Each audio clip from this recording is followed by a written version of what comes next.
नमस्कार। Basic strength में बच्चों आगे बढ़ते हैं और लास्ट क्लास में हम लोगों ने बेसिक स्ट्रेंथ में एसआईपी पढ़ा था। एसआईआर के बारे में भी आपको बेसिक स्ट्रेंथ में पढ़ाया था। अगर एसआईपी आपको समझ में आया है या मुझे क्या एक बार और बता दूं आपको एसआईपी? चलिए आइए एक बार और थोड़ा सा एसआईपी बता दूं आपको। देखिए, जब NH2 एसआईपी हमेशा NH2 पर ही लगता है, इस बात का ध्यान रखिएगा, और OH एंड OR की वजह से नहीं लगता है। जब कोई ग्रुप यहाँ पे लगा होता है और H+ पे अटैक करना होता है तो ये ग्रुप छाते की तरह इसको कवर कर लेता है, अम्ब्रेला की तरह इसको कवर कर लेता है। जब कोई कवर कर लेगा तो जैसे मान लीजिए ये बारिश है, ये कौन है? ये बारिश है। तो ये बारिश क्या इसके ऊपर पड़ पाएगा? नहीं पड़ पाएगा। बारिश इसके ऊपर नहीं पड़ पाएगा, है ना। या ये आदमी जो अम्ब्रेला लिया है, ये कुछ ऊपर फेंकना चाहे कि ऊपर फेंक दूँ ऐसे, तो कुछ फेंक पाएगा क्या? नहीं फेंक पाएगा, क्योंकि अम्ब्रेला में लड़के नीचे आ जाएगा। तो कहने का मतलब ये है कि ये जो ग्रुप होता है ये लोन पेयर को कवर कर लेता है, और लोन पेयर को कवर कर लेने से, और ये ग्रुप जो है ये बल्कि ग्रुप है, लोन पेयर को कवर कर लेता है, और लोन पेयर को कवर कर लेने की वजह से एक इफेक्ट अराइज होता है जिसको बोलते हैं स्टेरिक इनहिबिशन इन प्रोटोनेशन, जो है एसआईपी। और ये एसआईपी जो होता है वो बेसिक स्ट्रेंथ को क्या करता है? घटा देता है। बेसिक स्ट्रेंथ को घटा देता है, कम कर देता है। समझ गए? तो ये इतनी सी बात है, बहुत सिंपल सी बात है, इसको याद रखिएगा।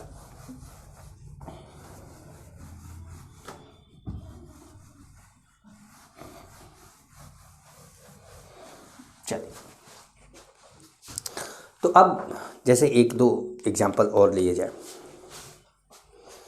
जैसे मान लीजिए कि एक क्वेश्चन दिया जाए। अब ध्यान से देखना है, मैंने आप लोगों को बताया था लोकलाइज्ड, डीलोकलाइज्ड, हाइब्रिडाइजेशन। उसके बाद मैंने बताया था आपको कि पहले लोकलाइज्ड, डीलोकलाइज्ड, हाइब्रिडाइजेशन देखना है, फिर अगर एलिफेटिक आ जाता है तो 2, 3, 1 भी देखना है। ठीक, तो आपने सबसे पहले इसको ऐसे बना दिया।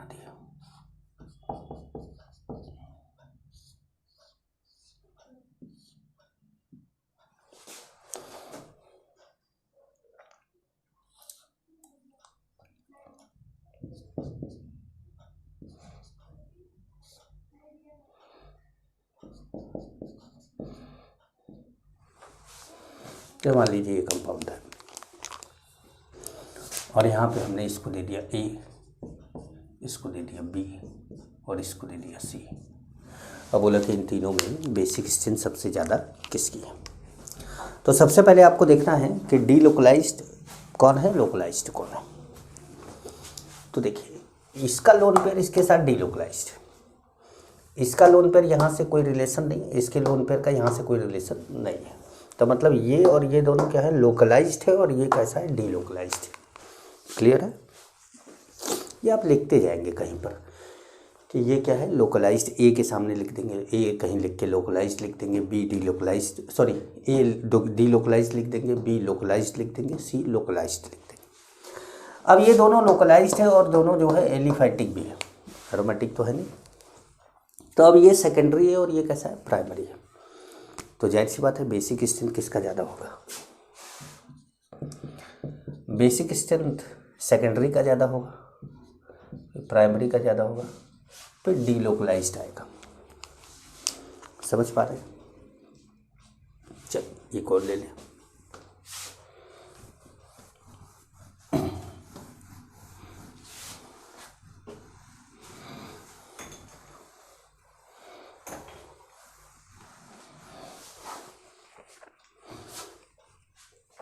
ठीक है, अब यहाँ पर बात आती है, एक और क्वेश्चन लेकर आपको फाइनल कर देते हैं। चलिए,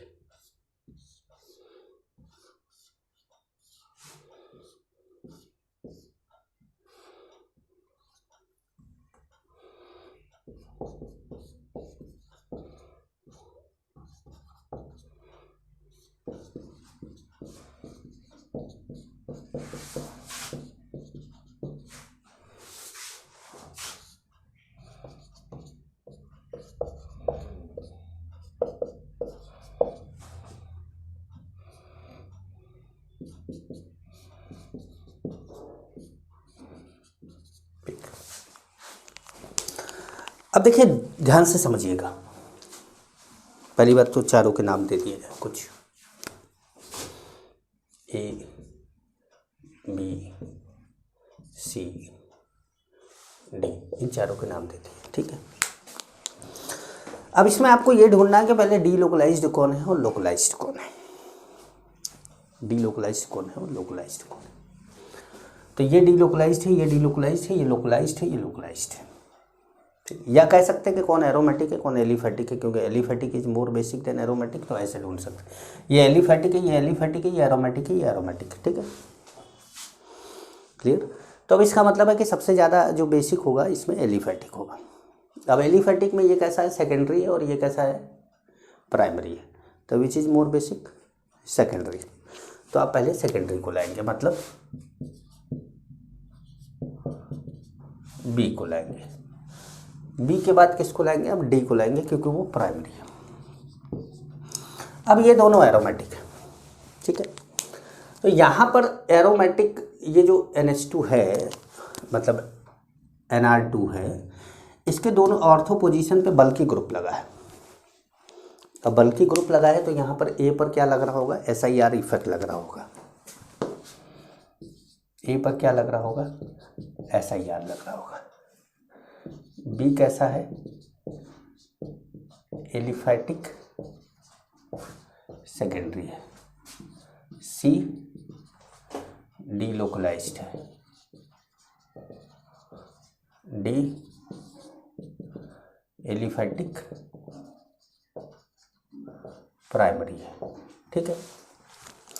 SIR है, डी लोकलाइज्ड है।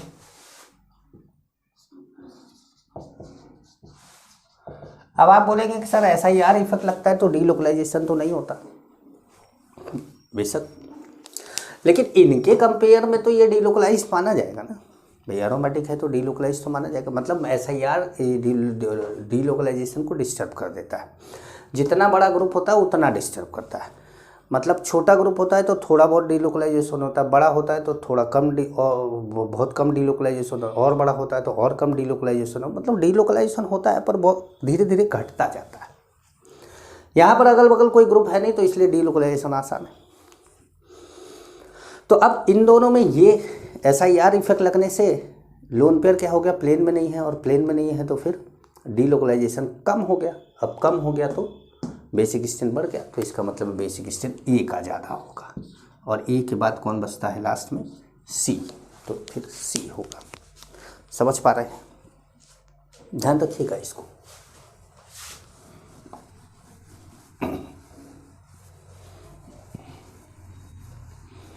ध्यान रखिएगा। तो ये बड़ा ही आसान सा कॉन्सेप्ट रहता है इसमें, बेसिक स्ट्रेंथ में बहुत डिफ़िकल्ट कॉन्सेप्ट नहीं है, लेकिन ये है कि थोड़ा ध्यान रखने की ज़रूरत है। जैसे एक हमारा जो कंपाउंड है पिरिडीन है, पिरिडीन,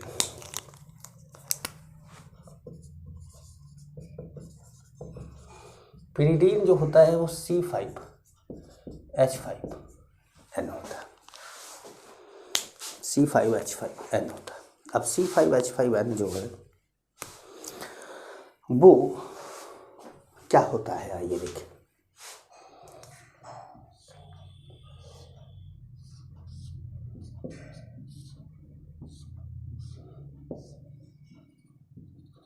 ये C5H5N है।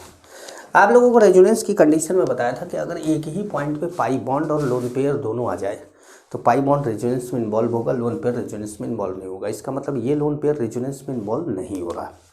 अगर ये लोन पेयर रेजोनेंस में इन्वॉल्व नहीं हो रहा है तो ये कैसा है, लोकलाइज्ड है। ये लोन पेयर अगर रेजोनेंस में पार्टिसिपेट नहीं कर रहा तो ये कैसा है, लोकलाइज्ड है।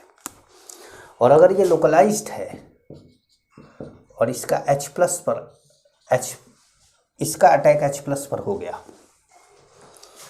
तो ये क्या बना देगा, ऐसे कुछ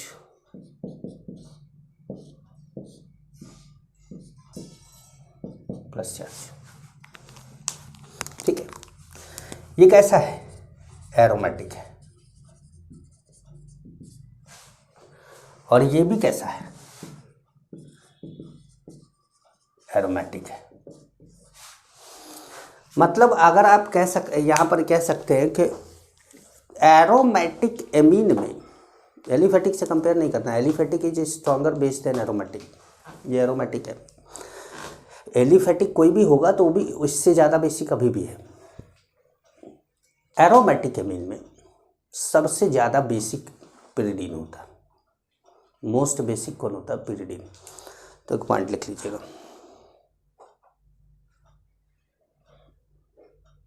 ठीक है, एक पॉइंट लिख लीजिएगा। इन pyridine lone pair is localized,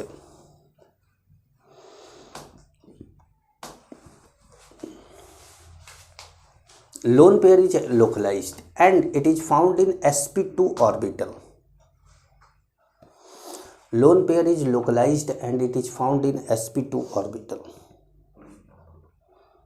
sp2 orbital, ठीक है, full stop. Among aromatic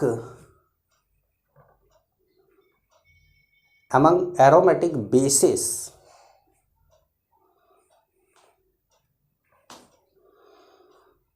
pyridine is most basic। Aromatic base में pyridine क्या है, मोस्ट बेसिक है। Among aromatic bases pyridine is most basic। pyridine most basic है, aromatic amine में pyridine क्या है, मोस्ट बेसिक है, सबसे ज़्यादा बेसिक है एरोमेटिक एमीन में। अब जैसे बात करें एक और कंपाउंड की, इसका नाम है पायरॉल, इसका नाम है पायरॉल।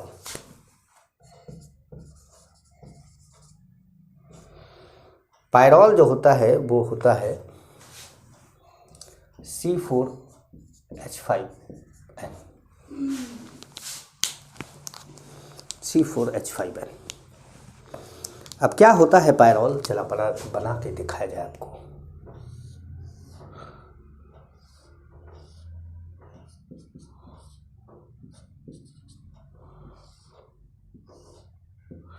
ये भी एक एरोमेटिक कंपाउंड है और इसका लोन पेयर कैसा है, डीलोकलाइज्ड है, क्योंकि बिना डीलोकलाइजेशन के एरोमेटिसिटी डेवलप ही नहीं होगी।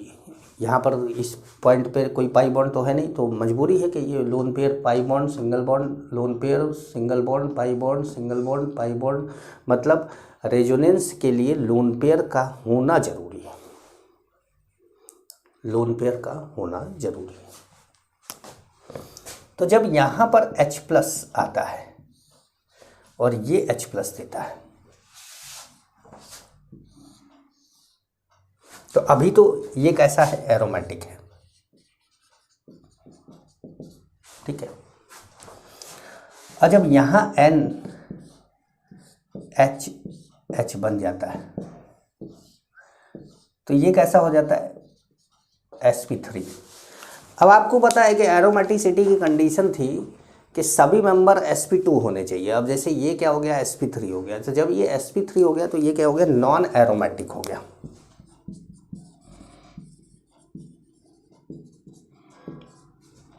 ये क्या हो गया, नॉन एरोमेटिक, डीलोकलाइजेशन नहीं हो रहा है, अब नॉन एरोमेटिक हो गया। ये कैसा था, एरोमेटिक था। तो नॉन एरोमेटिक और एरोमेटिक में ये ज़्यादा स्टेबल है, ये कम स्टेबल। भाई pyridine में आपने देखा था कि रिएक्टेंट भी एरोमेटिक था और प्रोडक्ट भी एरोमेटिक था, तो प्रोडक्ट स्टेबल था। लेकिन पायरॉल में क्या हो रहा है कि प्रोडक्ट नॉन एरोमेटिक बन जा रहा है। नॉन एरोमेटिक बनने से ये क्या हो जा रहा है, लेस स्टेबल। ये क्या हो जा रहा है, लेस स्टेबल हो जा रहा है। और लेस स्टेबल हो जाने के कारण जो पायरॉल है पूरे एरोमेटिक कंपाउंड में लीस्ट बेसिक होता है। जैसे वो मोस्ट बेसिक था पिरिडीन और ये लीस्ट बेसिक है कौन, पायरॉल। तो एक पॉइंट लिखेंगे आप।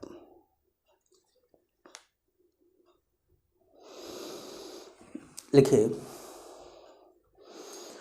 Lone pair of pyrrole is delocalized. Lone pair of pyrrole is delocalized.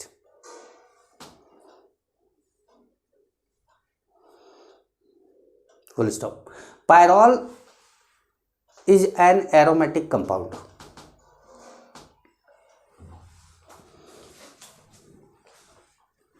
Is an aromatic compound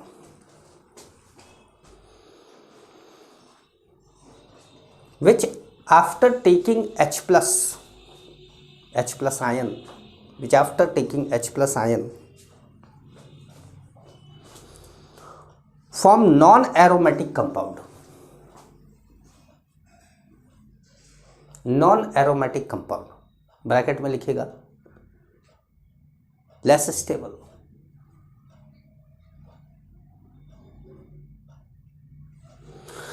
non-aromatic compound. That's why bracket close करेगा, that's why pyrrole is least basic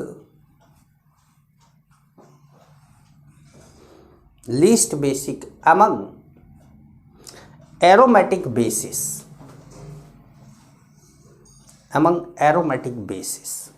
aromatic basis में सबसे कम basic होता है।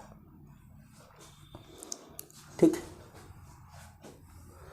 तो अब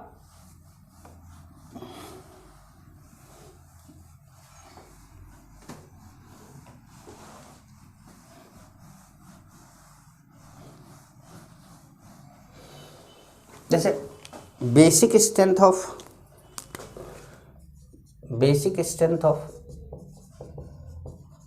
aromatic compound,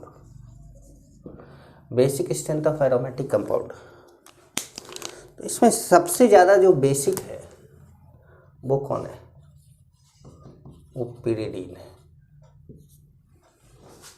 ठीक है, सबसे ज़्यादा जो बेसिक है वो कौन है, पिरिडीन है। उसके बाद एनिलीन,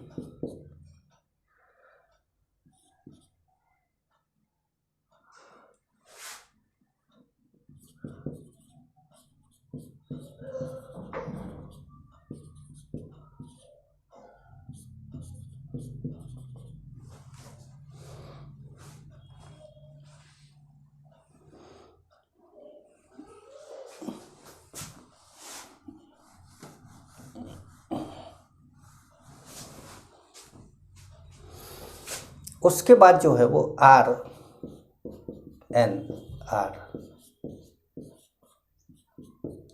टर्सरी।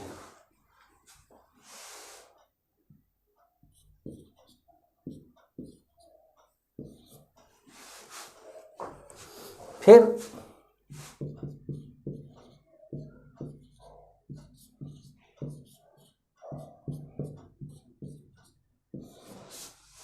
भाई ये SIR लग रहा है, देखिए यहाँ भी SIR लग रहा है।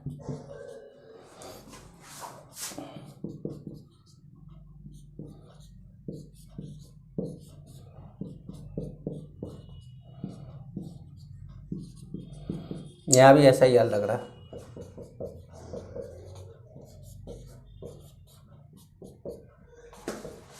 यहाँ भी SIR लग रहा है। ठीक है, फिर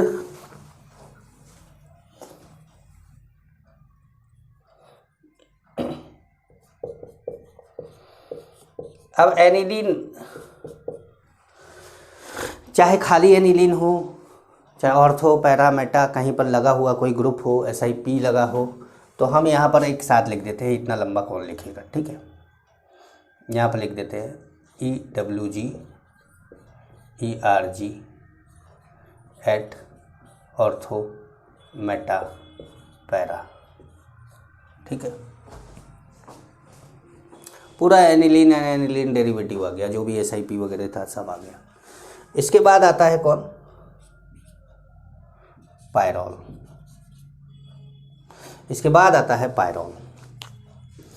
तो मतलब पिरिडीन, एरोमेटिक कंपाउंड में पिरिडीन सबसे ज़्यादा बेसिक है और पायरॉल सबसे कम बेसिक है, इतना बात आप ध्यान रखेंगे। कुछ पल्ले पड़ रहा है आपके, ठीक है, पल्ले पड़ रहा है कुछ। चलिए तो एक दो क्वेश्चन करते हैं इसमें।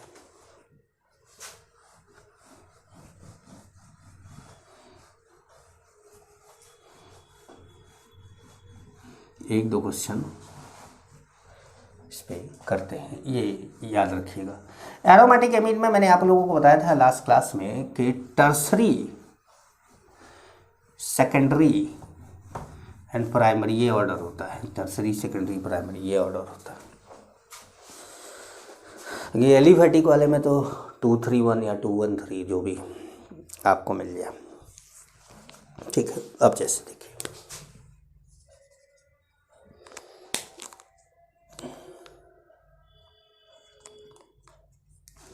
दो बेस ले लिया हमने,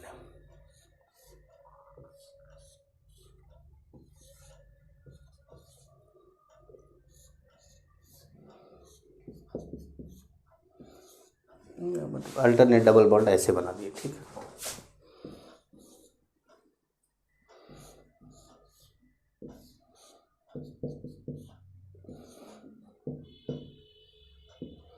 अब देखिए, या क्लियर कर दे, आपको पूरा क्लियर कर देंगे तो थोड़ा अच्छा रहेगा ना।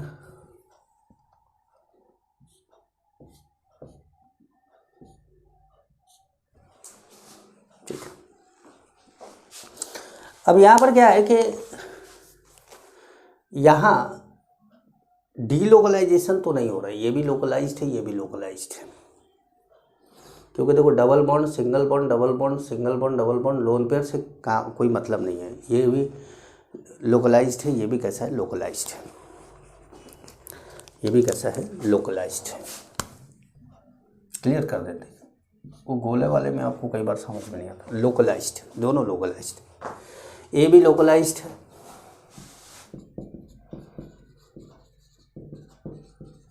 अब बी भी कैसा है, लोकलाइज्ड है, ठीक। लेकिन इसका ये रिंग पर इसका -i लग रहा होगा, इस रिंग पर इसका क्या लग रहा होगा, -i लग रहा होगा। तो यही कारण है कि जो बेसिक स्ट्रेंथ है वो बी की ज़्यादा है किससे, ए से, बी की ज़्यादा है किससे, ए से, ठीक है। तो आइए एक और क्वेश्चन देखते हैं।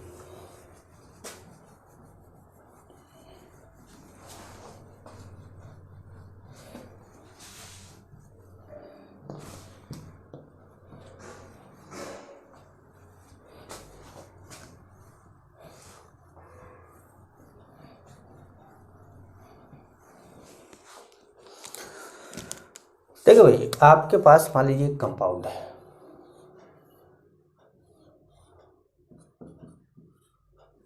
ऐसे,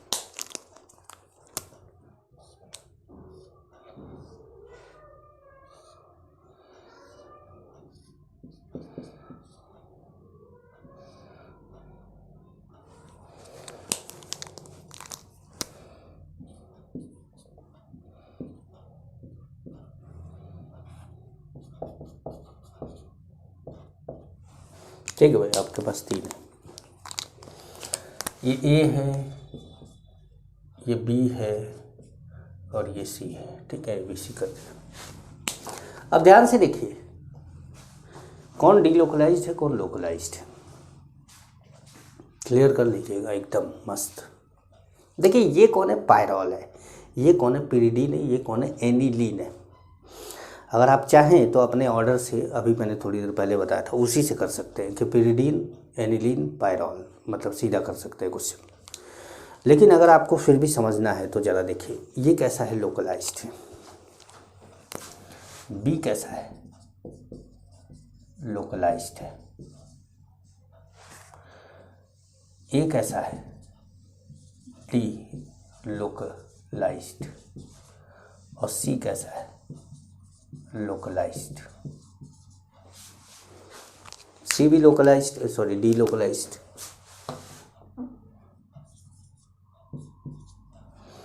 डी लोकलाइज्ड है और ए भी डी लोकलाइज्ड है, बी लोकलाइज्ड है। तो इसका मतलब है कि जो के बी है, के बी बोलिए चाहे बेसिक स्ट्रेंथ बोलिए, वो सबसे ज़्यादा किसका है, बी का है। अब बी के बाद सी का है कि ए का है, ये डिसाइड करना है। तो देखिए इसके ये रेजोनेंस में पार्टिसिपेट करेगा, ये रिंग एरोमेटिक है। अगर ये पार्टिसिपेट ना करे तो भी ये रिंग एरोमेटिक रहेगा, लेकिन अगर ये पार्टिसिपेट ना करे तो ये रिंग एरोमेटिक नहीं रह जाएगा, मतलब इसका डीलोकलाइजेशन ज़्यादा है। तो ये कैसा है, मोर, और ये कैसा है, लेस। मतलब delocalised but less, delocalised but more. तो जो ज़्यादा डीलोकलाइज है वो कम बेसिक होगा, जो कम डीलोकलाइज्ड है वो ज़्यादा बेसिक होगा। तो ये हो जाएगा ए और फिर हो जाएगा सी। समझ पा रहे हैं? क्लियर हो रहा है ना सारा कॉन्सेप्ट? चलिए अब लेते हैं, आगे बढ़ते हैं। एमिडीन पर आते हैं। इस पर एमिडीन पर, एमिडीन दो चीज़ें बताई थी एमिडीन के अंदर, एक एमिडीन बताया था, एक ग्वानिडीन बताया था। तो आइए थोड़ा देखें इसको। थर्ड है, अभी तक तो एलिफेटिक चल रहा था फर्स्ट, फिर चला एरोमेटिक सेकंड, अब आ गया एमिडीन।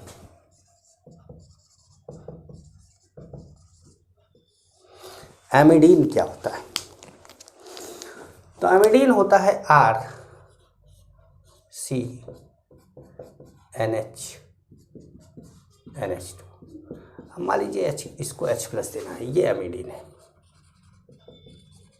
एमिडीन एक कैटेगरी है कंपाउंड की, कंपाउंड की एक कैटेगरी है। जैसे एरोमेटिक कंपाउंड की एक कैटेगरी है ना भाई, एरोमेटिक में तो ढेर सारे कंपाउंड होते हैं, वैसे एमिडीन एक कंपाउंड की कैटेगरी है। तो जो कैटेगरी है, अब इसमें जैसे मान लीजिए मैंने ये बोल दिया कि ये X है और ये Y है, और H प्लस दोनों के पास, H प्लस दोनों, मतलब H प्लस दोनों ले सकते हैं। अब आपको ये बताना है which is more basic, which is more basic, Y और X, Y या X। Y ज़्यादा बेसिक है या X? तो ध्यान से समझिए। सबसे पहले हम लोग क्या देखते हैं, लोकलाइज्ड एंड डीलोकलाइज्ड। तो देखिए ये lone pair single bond double bond, ये डीलोकलाइज्ड है, और ये लोन पेयर डबल बॉन्ड मतलब ये डीलोकलाइज्ड नहीं है। तो ये कैसा है, डीलोकलाइज्ड है। ये कैसा है, डीलोकलाइज्ड है, और ये कैसा है, लोकलाइज्ड है। ठीक है, तो इस हिसाब से जो केबी हुआ है, जो बेसिक स्ट्रेंथ हुआ, वो X का ज़्यादा हो गया किससे, Y से। इसका मतलब जो H प्लस का अटैक होगा वो किस पर होगा, X पर होगा। चलिए, तो R C NH2 plus H plus का अटैक हो गया NH2, ये बन गया, प्रोडक्ट बन गया। ठीक है, अब ये बेसिक ऑर्डर में आपने देखा था कि सबसे ज़्यादा एमिडीन को, एलिफेटिक एमीन से भी ज़्यादा एमिडीन को बेसिक बताया था। तो क्यों बताया था ऐसा, जबकि H प्लस का अटैक भी sp2 कार्बन, sp2 नाइट्रोजन पे हो रहा है, उसके बावजूद भी इतना ज़्यादा बेसिक क्यों? आइए देखें। उसके बावजूद भी इतना ज़्यादा बेसिक इसलिए है क्योंकि एमिडीन लोन पेयर लेने के बाद, H प्लस लेने के बाद रेजोनेंस स्टेबलाइज्ड हो जाता है और 2 इक्वल RS भी बनता है इसका।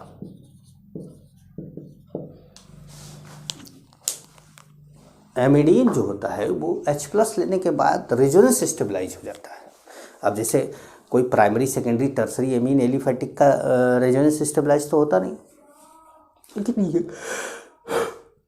ये H+ लेने के बाद रेजोनेंस स्टेबलाइज हो जाता है और रेजोनेंस स्टेबलाइज हो जाता है तो भाई कमाल की बात है। तब तो ये बेसिक माना जाएगा कि अच्छा बेसिक है, क्योंकि H+ लेने के बाद स्टेबलाइज होना।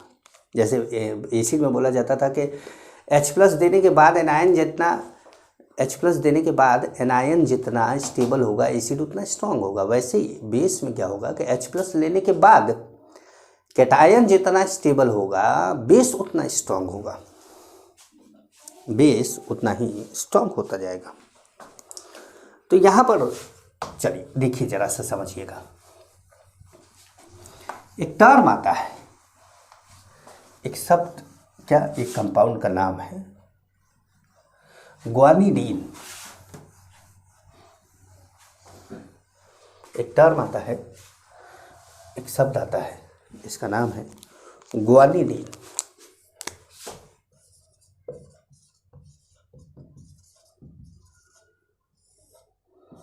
ग्वानिडीन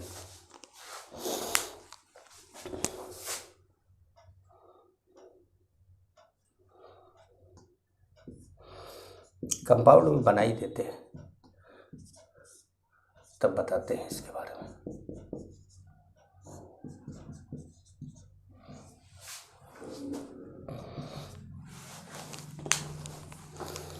ग्वानिडीन जो होता है वो मोस्ट बेसिक है, मोस्ट बेसिक अमंग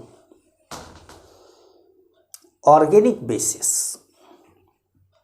तो इसमें लिखेगा it is strongest known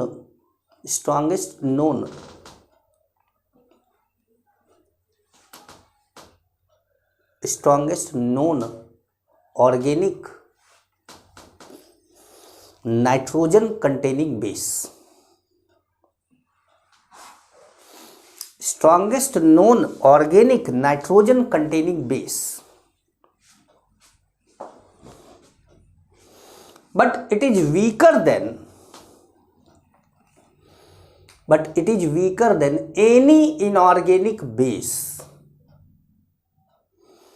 weaker than any inorganic base, any inorganic base like NH4OH, NaOH, KOH etc. NH4OH है, मतलब आप समझ लीजिए कि जब मैंने NH4OH बोल दिया तो NH4OH को आप वीक बेस मानते हैं। आपने आयनिक इक्विलिब्रियम में पढ़ा कि NH4OH क्या है, वीक बेस है। तो जब आप वीक बेस मानते हैं NH4OH को और ये वीक से भी वीक है, तो इसका मतलब है कि ये इनऑर्गेनिक बेस का टक्कर तो नहीं ले सकता। कहने का मतलब है कि ऑर्गेनिक का सबसे स्ट्रॉन्ग इनऑर्गेनिक के सबसे वीक से भी टक्कर नहीं ले सकता। तो इसका मतलब कि इनऑर्गेनिक बेस का कंपेयर नहीं करना है यहाँ पर। अब जैसे ग्वानिडीन को स्ट्रॉन्गेस्ट बेस क्यों बोला जा रहा है? एमिडीन की कैटेगरी में एक टर्म आया ग्वानिडीन और जिसको बोल दिया गया कि तुम भैया स्ट्रॉन्गेस्ट हो। क्यों हो स्ट्रॉन्गेस्ट? आइए जरा देखें कि ऐसा क्या है इनके में। तो सबसे पहले तो अपन को क्या करना है कि ये 3 जगह पे लोन पेयर है और H+ का अटैक होने वाला है। तो H+ का अटैक होने वाला है, तो अब आपको ये डिसाइड करना है कि किस पे H+ का अटैक होगा। जैसे मान लीजिए ये X है, ये Y है, ये Z है। तो कॉपी में पता नहीं क्या XYZ, मैंने जैसे लिख दिया वैसे आप भी लिख लीजिएगा। क्योंकि कई बार क्या होता है कि नोट्स में देखते हैं तो बोलते हैं कि सर आपने इसको X, इसको Y, इसको Z बोला था और वो नोट्स में, और अब आप XYZ। यार ये तो मानने के ऊपर है, चाहे जिसको मान लो। और नोट्स देख रहा हूँ क्या कि बार बार के जो है उसी को देखते हुए बताता रहूँ। तो ये XYZ हमने मान लिया। अब आप जानते हैं कि जैसे अभी आपने थोड़ी देर पहले एमिडीन में NH पे अटैक कराया था, तो याद रखिएगा कि जो KB है वो सबसे ज़्यादा किसका है, Z का है, फिर X और Y का बराबर है, दोनों सेम है। तो अब जब यहाँ पर अटैक होगा,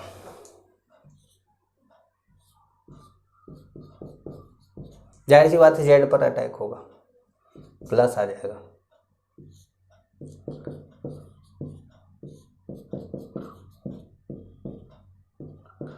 तो अब ये RS बनाएगा,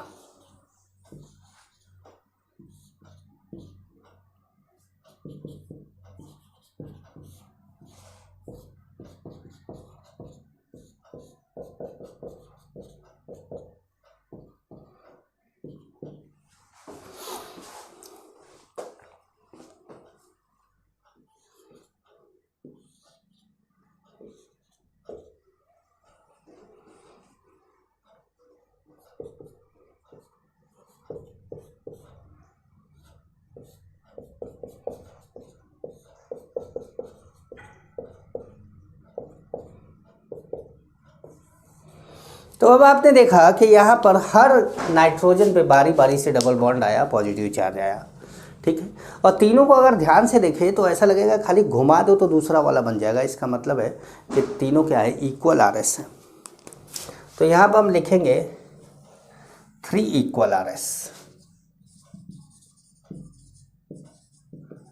3 इक्वल RS है। और 3 इक्वल RS होने के कारण बहुत ज़्यादा स्टेबल माना जाता है ये, और सबसे स्ट्रांग बेस माना जाता है। इसको हम सबसे स्ट्रांग बेस मानते हैं, ठीक है। तो ये बात का ध्यान रखिएगा थोड़ा सा। तो चलिए आइए जो है एक क्वेश्चन करते हैं इसमें।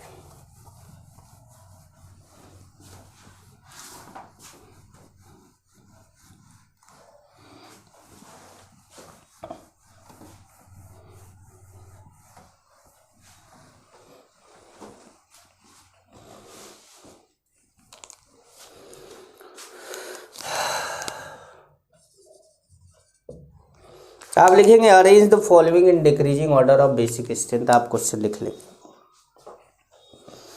Arrange the following in decreasing order of basic strength, लिख लिया आपने।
अब जैसे ये कंपाउंड है और इस कंपाउंड में आपको बेसिक स्ट्रेंथ बताना, तो सबसे पहले आप ढूंढिए, देखिए, समझिए इसको। देखिए ये कौन है, ये एमिडीन है। ये कौन है, ये सेकेंडरी एमीन है। ये कौन है, तो ये ग्वानिडीन है, मतलब ग्वानिडीन का डेरिवेटिव है, क्योंकि यहाँ NH2 की जगह पर एक H हटा के R लग गया, NH2 की जगह पर H हटा के R लग गया, लेकिन अभी भी इसको ग्वानिडीन ही मानेंगे, ठीक है। तो ये ग्वानिडीन का एक डेरिवेटिव है। तो ग्वानिडीन हो चाहे ग्वानिडीन का डेरिवेटिव हो, अगर वो आ गया तो इसका मतलब है कि सबसे पहले वही रहेगा, वही हो ना, जहाँ से हम खड़े होंगे लाइन वहीं से शुरू होगी। तो बेसिक स्ट्रेंथ के में सबसे ज़्यादा जो होगा वो थर्ड होगा, उसके बाद एमिडीन होगा, एमिडीन होगा 1 होगा, ठीक है। अब ये कैसा है, ये ग्वानिडीन हो गया, ये ग्वानिडीन डेरिवेटिव लिख सकते हैं हम, और ये एमिडीन हो गया। ये क्या हो गया, ये प्राइमरी हो गया और ये क्या हो गया, सेकेंडरी हो गया। तो जाहिर सी बात है 3 1 के बाद सेकेंडरी आएगा, 2 आएगा, फिर क्या आएगा, 4 आएगा। समझ पा रहे हैं, क्लियर हो रहा है? चलिए आगे बढ़ते हैं। तो इस तरीके से आपको समझते रहना है, 1 2 क्वेश्चन करेंगे ना इस पे, तो आपको थोड़ा सा रिलैक्स मिलेगा कि हाँ मज़ा आ रहा है sir. Arrange the following in decreasing order of basic strength, वो फटाफट लिख लिया करिए तुरंत। उसके बाद जो है आगे बढ़ते हैं। मतलब ये चीज़ जो ये जो लाइन है वो बार बार मैं क्यों लिखूँ, तुम लिखो ना। पढ़ो कि एग्ज़ाम किसको देना है, तुमको। सेलेक्ट किसको होना है, तुमको। घर वाले किसके खुश होंगे, तुम्हारे। पैसा कौन कमाएगा, तुम। तो लिखो को मैं क्यों भाई, लिखो भी तुम, लिखो भी तुम बोलोगे सर फीस हमने आपको दी है, उतना तो पढ़ा रहा हूँ ना भाई आपको। तो हाँ, तो कहने का मतलब ये है कि भाई अरेंज द फॉलोइंग डिग्री, ठीक है चलो वो चलने दो। अब कुछ एग्जाम्पल ले ली, थोड़ा ढेर सारा क्वेश्चन दिया जाए आपको मज़ेदार, मतलब बढ़ा के है। जैसे देखो कई तरह का कॉन्सेप्ट घुसा दे इसी में है।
इस एक क्वेश्चन को करने के बाद आपका सारा कॉन्सेप्ट क्लियर हो जाएगा।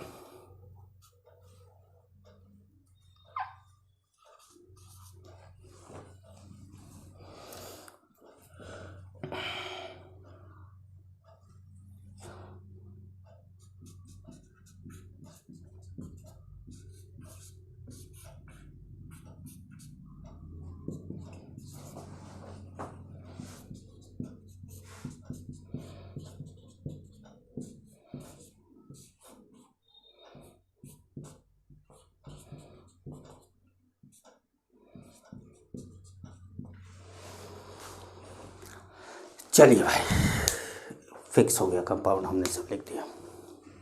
10 कंपाउंड लिखे, ठीक है। एक से एक कंपाउंड सब एकदम ध्यान से देखना है, सबको कहाँ पर क्या लग रहा है, कैसे लग रहा है।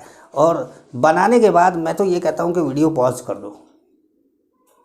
मैं तो ये कहता हूँ बनाने के बाद वीडियो पॉज कर दो, और वीडियो पॉज करके मुझे आंसर भेजना। मैंने पिछली क्लास में भी ऐसा किया था, तो क्लोरीन वाले में, क्लोरीन और फ्लोरीन वाले में, तो कुछ बच्चों ने मुझे आंसर भेजा था, और उसके बाद उन्होंने बोला कि सर तुक्का लग गया हमारा, एक आध का सही हुआ था, तो उन्होंने बोला तुक्का लग गया, कुछ का गलत हुआ। लेकिन चलो उन्होंने काम किया, उन्होंने मेहनत करी, मेरी बात मानते हैं कम से कम, कि जो मैं बोलता हूँ वो मानते हैं और वो करते हैं। अब जैसे मैंने देखा कि 3 बच्चों ने ये काम किया था, बाकी क्लास में इतने ढेर सारे बच्चे हैं पर किसी ने नहीं किया, तो वो थोड़ा सा दुख होता है कि ये देखो जो है, या तो ये लापरवाह है, अभी तक ये पढ़े ही नहीं हैं, और या तो फिर ये इनको मेरी बात की कोई वैल्यू नहीं है। इनको ये लगता है कि हमारे बीच में जो है एक ग्राहक और दुकानदार का रिश्ता है। तो अगर ऐसा रिश्ता ही आप बनाए हुए हैं तो कोई क्या कर सकता है। तो चलिए आइए देखते हैं। क्योंकि देखिए भाई, आप डाउट तो रात को 1 बजे भी पूछ लेते हैं, 1:30 बजे भी पूछ लेते हैं, और ग्राहक दुकानदार का रिश्ता जो होता है वो अगर 1 बजे 1:30 बजे भी पूछ लेते हैं और मैं आपको ये मैसेज करके कहता हूँ कि बेटा सुबह बता देंगे, तो इसका मतलब ये है कि अगले ने आपको रिस्पॉन्स दिया है। सुबह बताने का भी मैसेज लिख के उसने रिस्पॉन्स दे दिया। और हमारे बीच में ऐसा रिश्ता नहीं है कि हम आपसे पैसा ले लिए हैं और उसके बाद फिर आपको भूल गए हैं, ऐसा कुछ नहीं है। लेकिन अगर आप ऐसा करते हैं, रिस्पॉन्स नहीं देते हैं, तो दिक्कत होता है। तब लगता है कि आप वाकई में एकदम प्रोफेशनल हैं और मुझे भी प्रोफेशनल होना चाहिए था। चलिए आइए देखते हैं। यहाँ पर क्या है, ये एरोमेटिक है। पहले तो एरोमेटिक को अलग कर लो। ये AR है, ये AR है, ये AR है, ये AR है, ये AR है, ये AR है, ये AR है। ये एरोमेटिक को सबसे पहले अलग कर लो। एलिफेटिक को अलग कर लो। एलिफेटिक वैसे तो ग्वानिडीन और एमिडीन को भी एलिफेटिक की कैटेगरी में ही ले आएंगे, क्योंकि जो एरोमेटिक नहीं होता वो एलिफेटिक होता। लेकिन ग्वानिडीन एमिडीन अपने आप में एक महान लोग हैं, तो इनको रहने देते। ये 2 ही बचे हैं, ये एक ये बचा है, एक ये बचा है। तो अब इन दोनों में कंपेयर करना आसान हो गया, क्योंकि अब एक बार आपने सेलेक्ट करके हटा लिया तो इन दोनों को कंपेयर करना आसान हो गया। तो अब आप पहले लेकर आए किसको, बेसिक स्ट्रेंथ में 4 को, और उसके बाद 6 को। एमिडीन ग्वानिडीन मतलब 4 को फिर 6 को। अब आपको लाना है कौन, मैंने एमिडीन ग्वानिडीन के बाद आपको लाना है एलिफेटिक एमीन। एलिफेटिक एमीन आपके पास कहाँ का है, देखिए 6 है और 3 है, मतलब 3 और 6 2 जगह पे एलिफेटिक है, और कहीं एलिफेटिक है नहीं, और कहीं एलिफेटिक नहीं है। तो ये टर्सरी है, ये सेकेंडरी है। तो विच इज़ मोर बेसिक, 2 3 1 होता है। 2 3 1 मतलब सेकेंडरी, टर्सरी, प्राइमरी। तो सेकेंडरी फिर टर्सरी, तो मतलब पहले आ जाएगा 6 कहाँ से आ गया अभी, ये भी 6 है, ये भी 6 है। अच्छा, गड़बड़ हो गया। तो ये 6 है, ये 7 है, ये 8 है, ये 9 है, ये 11 है, और ये 10 है। ठीक। तो यहाँ पर पहले 4 के बाद आ जाना चाहिए था 7। ठीक। अब 7 के बाद सेकेंडरी मतलब 6, और 6 के बाद क्या, 3। ठीक है, चलिए वो मेरा मिस्टेक था, गिनती गलत कर दी थी मैंने।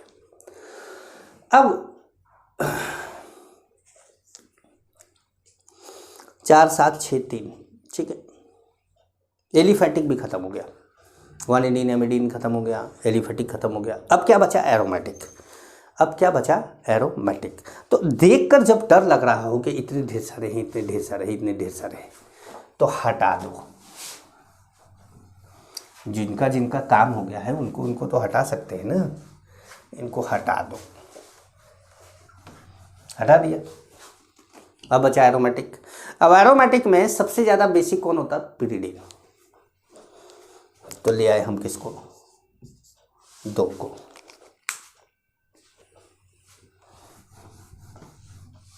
ठीक है।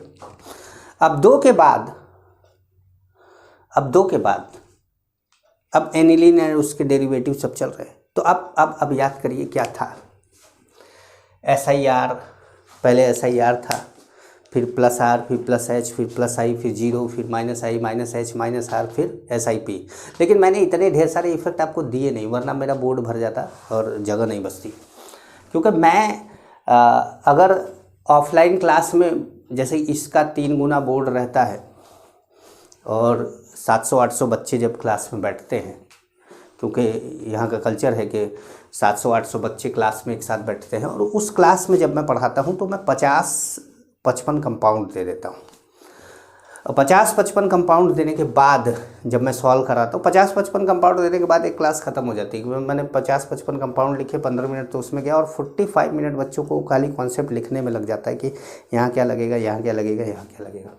फिर फाइनली मैं एक आंसर बताता हूँ। अब मुझे भी याद नहीं रहता, मैं तो 50-55 कंपाउंड लिखता हूँ, मुझे कौन सा याद रहेगा। ऐसे इसमें भी नहीं याद है। अब चलेंगे, अब जैसे pyridine लिख दिया। अब pyridine के बाद अब देखिए यहाँ पे क्या लग रहा है, SIR,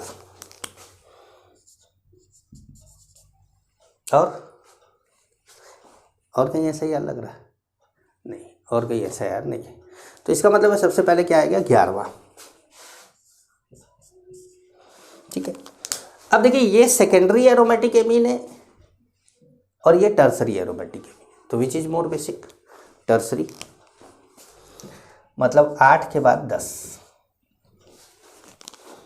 8 के बाद 10, तो हमने इसको भी हटा दिया, हमने इसको भी हटा दिया, हमने इसको भी हटा दिया। अब हमारा बचा क्या, 1, 9 और 5। तो इसमें क्या लग गया, SIP। तो जाहिर सी बात है कि 9 की बेसिक स्ट्रेंथ 1 से क्या होगी, कम होगी, तो आप ले आएंगे 1, उसके बाद 9। अब लास्ट में क्या रखते हैं हम, पायरॉल। क्यों, क्योंकि वो एरोमेटिक कंपाउंड में सबसे कम बेसिक माना जाता है। तो लास्ट में हम क्या रखेंगे, पायरॉल। समझ पाए। तो ये जो कॉन्सेप्ट है इनको समझिए, इनको देखिए और इसको सॉल्व करने की कोशिश करिएगा। अगली क्लास में मिलेंगे तो कुछ क्वेश्चन और कराएंगे बेसिक स्ट्रेंथ पर और फिजिबिलिटी की भी बात करेंगे। ठीक है, तो फिजिबिलिटी की भी बात करेंगे, लेकिन उससे पहले आप इसको करेंगे क्योंकि बहुत बड़ा देखिए पढ़ा मैंने काफ़ी कुछ दिया आज ही। अब इसको समझने के लिए आपको ज़रूरत पड़ेगी। अब जैसे इस समय जो लेक्चर मेरा बना हुआ है ये 52 मिनट के आसपास का है, लेकिन इसको अगर मैं 1 घंटे का लेक्चर बना दूँ अभी, तो इसके अंदर मैं बेसिक स्ट्रेंथ लगभग ख़त्म कर दूंगा और आपके मिक्स हो जाएगा। मुझे एक क्लास और चाहिए जिसमें थोड़ा सा रिलैक्स करके फिर से एक बार कुछ क्वेश्चन और दिए जाएं। तो अगली क्लास में मिलते हैं, तब तक के लिए नमस्कार।